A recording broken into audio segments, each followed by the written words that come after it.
हर हर महादेव। देवों का देव महादेव जी के चरण में प्रणाम करती हूँ, मेरा प्रणाम स्वीकार हो। माता गौरा पार्वती के चरण में प्रणाम करती हूँ, मेरा प्रणाम स्वीकार हो। गणपति ललना के चरण में प्रणाम करती हूँ, मेरा प्रणाम स्वीकार हो। सब गुरु भाई बहनों के चरण में प्रणाम करती हूँ, मेरा प्रणाम स्वीकार हो। गुरु भाई बहना, मैं एक कथा सुनाने जा रही हूँ, तीज व्रत कथा। गुरु भाई बहना, भाद्रो मास शुक्ल पक्ष तृतीया के दिन सभी सुहागने और कन्याकुमारी भी इस तीज व्रत को करती है अपना पति के लंबे आयु के लिए। तो मैं तीज व्रत कथा सुनाने जा रही हूँ। हर हर महादेव, घर घर महादेव। गुरु भाई बहना, एक घना घोर जंगल था, लेकिन जंगल हरा भरा नहीं था। जंगल हरा भरा नहीं था, जंगल में सारा वृक्ष सूखा हुआ था और जंगल में हर पेड़ पौधा घास पात सब सूखा हुआ था। वहां एक पक्षी रहती थी।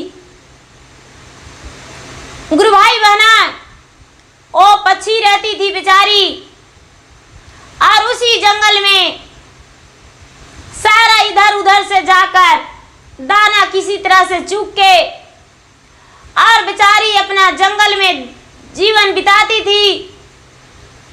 उस जंगल में कोई पशु पक्षी नहीं रहते थे, क्योंकि जंगल हरा भरा नहीं था। इसी कारण कोई पशु पक्षी उस जंगल में नहीं रहते थे। गुरु भाई बहना, बेचारी पक्षी प्रतिदिन भटकते रहती थी और भगवान के ध्यान लगाई रहती थी। नमः शिवाय नमः शिवाय जाप करती थी, भगवान को ध्यान लगाए रहती थी भोलेनाथ के। और वो पक्षी प्रतिदिन भगवान के मंदिर जाया करती थी और मंदिर जाकर भगवान को चरण छू के अपना पंख से भगवान के शिवलिंग को सहलाती और कहती कि हे भगवान, आखिर मैंने क्या पाप किया है जो मेरा घना जंगल हरा भरा नहीं है? क्या कारण है? लेकिन उसका बात महादेव नहीं सुनते थे। गुरु भाई बहना, भादो मास शुक्ल पक्ष तृतीया के दिन बेचारी पक्षी रानी पूरा दिन उपास रही और शाम का जब समय हुआ तो सोचती है कि रात्रि तो भी मुझे बिताना होगा। किसी तरह से बेचारी भगवान के ध्यान में पूरा दिन और रात उपास पूरा निराजल रह गई। एक पक्षी रानी पूरा निराजल अपने पति के लंबे आयु के लिए रह गई कि हम लोग दोनों जोड़ी पता नहीं क्या पाप किए हैं जो वन में बिना हरे भरे के हम सूखे पौधों पे रहते हैं। गुरु भाई बहना, जब सवेरा हुआ तो बेचारी पक्षी रानी उड़ नहीं पा रही थी भूखे प्यासे। अब वो कहती है कि अरे मैं क्या करूं, मुझे तो उड़ा भी पार नहीं लग रहा है, दाना कहाँ जाए खाने। यदि कोई फल रहता तो हम इसी बाग बगीचा में जंगल में खा लेते, अपना व्रत तोड़ लेते। गुरु भाई बहना, उसी रास्ते से नारद जा रहे थे। जब नारद जी जा रहे थे तो ये पक्षी रानी नारद जी को देख नारद जी के पास चली गई और कहती है नारद जी से, हे नारद बाबा, आप इतना सवेरे सवेरे कहाँ जा रहे हैं? नारद जी कहने लगे, तो कैलाश पर्वत पे जा रहा हूं। वहां भोलेनाथ अपना दुनिया रमाए बैठे हैं, उन्हीं से मिलने के लिए हम जा रहे हैं। बेचारी पक्षी रानी बोली, हे नारद बाबा, आप यदि मेरे बात मानने के लिए तैयार हैं तो सुनिए, मैं दो बातें बताती हूं। सबसे पहले मैं व्रत किया था और पूरा दिन और रात निराधार उपवास रहे हैं। यदि आपके पास कुछ मेरे लिए भोजन है तो दे दीजिए, जिससे मैं व्रत तोड़ लेंगे। और नारद जी बोले कि दूसरी बात बोलो। पक्षी रानी बोली, हे नारद जी, दूसरी बात यही है कि आप शिवलोक जाएंगे कैलाश पर्वत पे, तो भोलेनाथ से कहना कि एक जंगल है, उसमें दो पक्षी रहते हैं, नर और मादा, उनका कोई संतान भी नहीं है और उनका वन जो है सूखा है, हरा भरा मेरा वन को कर दे। यदि मेरा वन हरा भरा रहता जंगल, तो आज मुझे भूखा रहना नहीं पड़ता, व्रत तोड़ने के लिए किसी के सामने हाथ नहीं फैलाना पड़ता। गुरु भाई बहना, अपने झोली थैली से निकाल के नारद जी ने एक सुंदर सा फल दे दिए। पक्षी बेचारी फल लेकर बड़ी प्रसन्न हुई और सोचने लगी कि नारद जी ने इतना सुंदर फल मुझे दिए हैं तो मेरा बात अवश्य भोलेनाथ के पास पहुंचाएंगे। गुरु भाई बहना, फल खाकर बेचारी पक्षी व्रत तोड़ी, उसी फल में से अपना पति को भी भोजन कराई। और ये जो नारद मुनि थे, नारद जी चल दिए कैलाश पर्वत पे और जाके भोलेनाथ के पास बैठकर कहने लगे, पिताजी, आप तो दुनिया रमाए बैठे रहते हैं, लेकिन किसी का क्या दुख उसका तो आपको कोई फिक्र नहीं। भोलेनाथ बोले, हे पुत्र, क्या हुआ, तू बता।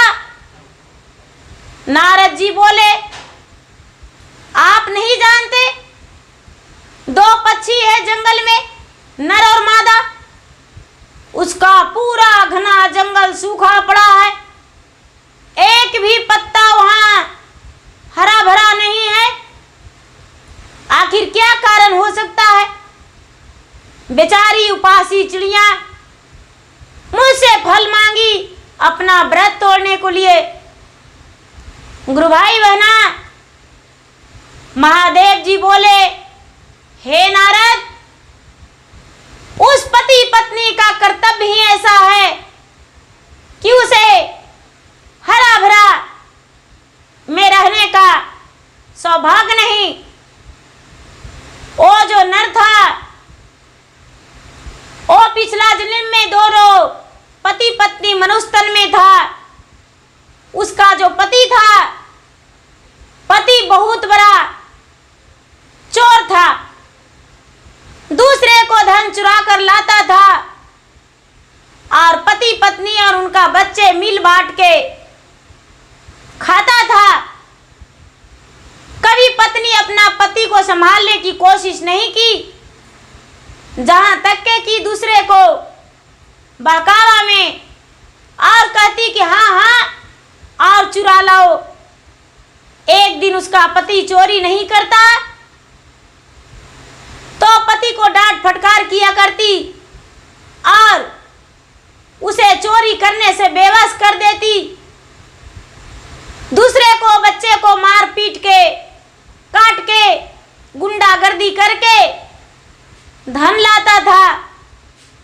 इसी कारण आज वो तड़प रहा है अपना संतान के लिए और हरा भरा बाग बगीचा के लिए।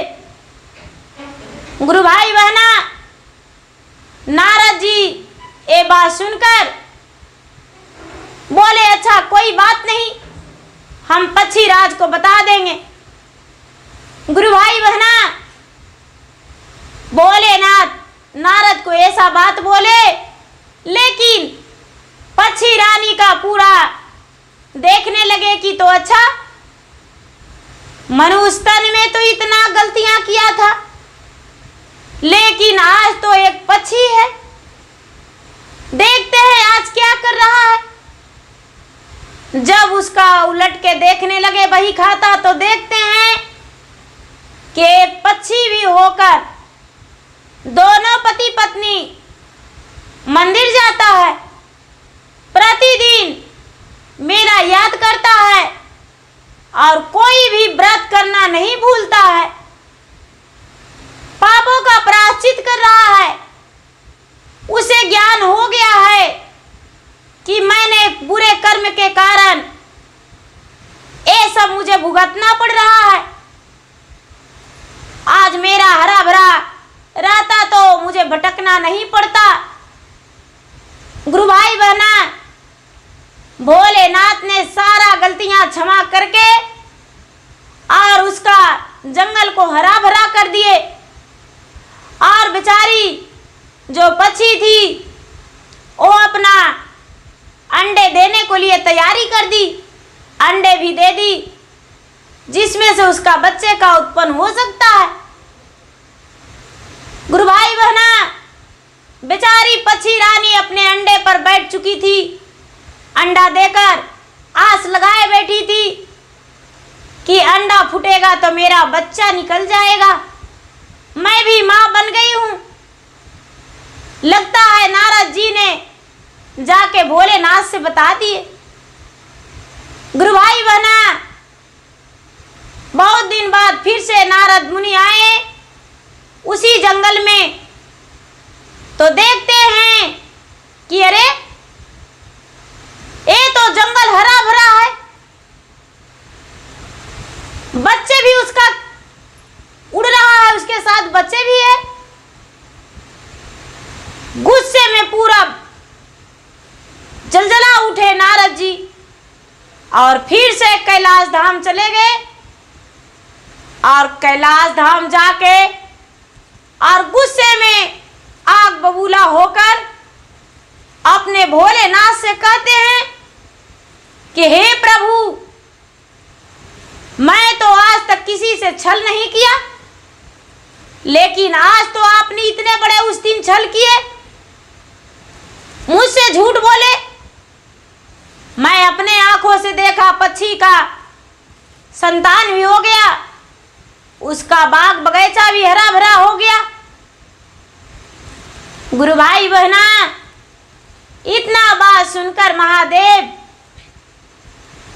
कहने लगे नारद से, ऐसा बात नहीं है पुत्र, जो तू कहा वो भी सत्य है और मैं भी बोला वो भी सत्य है, लेकिन मेरा बात सुनो। उसका जब मैंने देखा कि क्या किया है पक्षी बनके, तो देखते हैं कि इतना बड़ा मेरा भक्त था कि मेरा तो उसका क्षमा करने से कोई रोका ही नहीं। उसको सारा पाप धुलकर और क्षमा करके उसका बाग बगीचा हरा भरा कर दिए और उसका संतान भी दे दिए, उसका सब गलतियां माफ करके और उसका हर पाप को पुण्य में बदल दिए। गुरु भाई बहना, नारद जी हंस पड़े और बोले कि महाराज, एक पक्षी होकर भी सारी व्रत करती है, आपका ध्यान लगाती है। बोले हाँ, देखो नारद, उसे पूरा उसका दिखा दिए। नारद जी देखकर तो तंग रह गए, आंख फटी के फटी रह गया नारद जी का। नारद जी उस पक्षी के पास आए और कहने लगे, लो, तूने तो पिछला जन्म में एक मनुष्य था, पाप किया था, तेरा पाप के कारण बाग बगीचा सूख गया था, दोबारा ऐसा कोशिश मत करना। किसी बच्चे को साथ पेश आना और अच्छे से सबके साथ व्यवहार करना।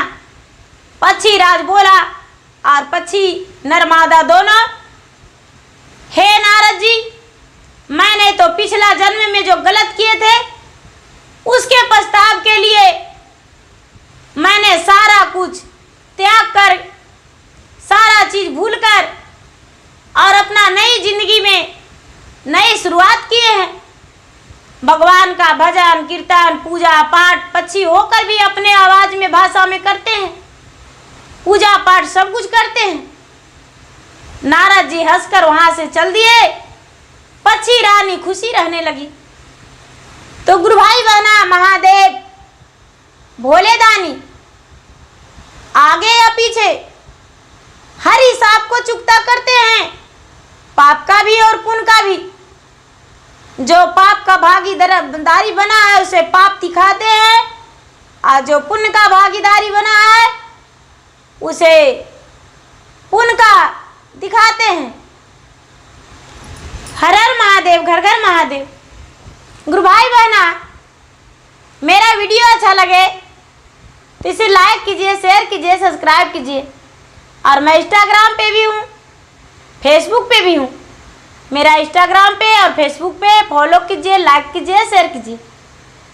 और यूट्यूब पे कमेंट बॉक्स में हर हर महादेव नमः शिवाय जरूर लिखिए। धन्यवाद।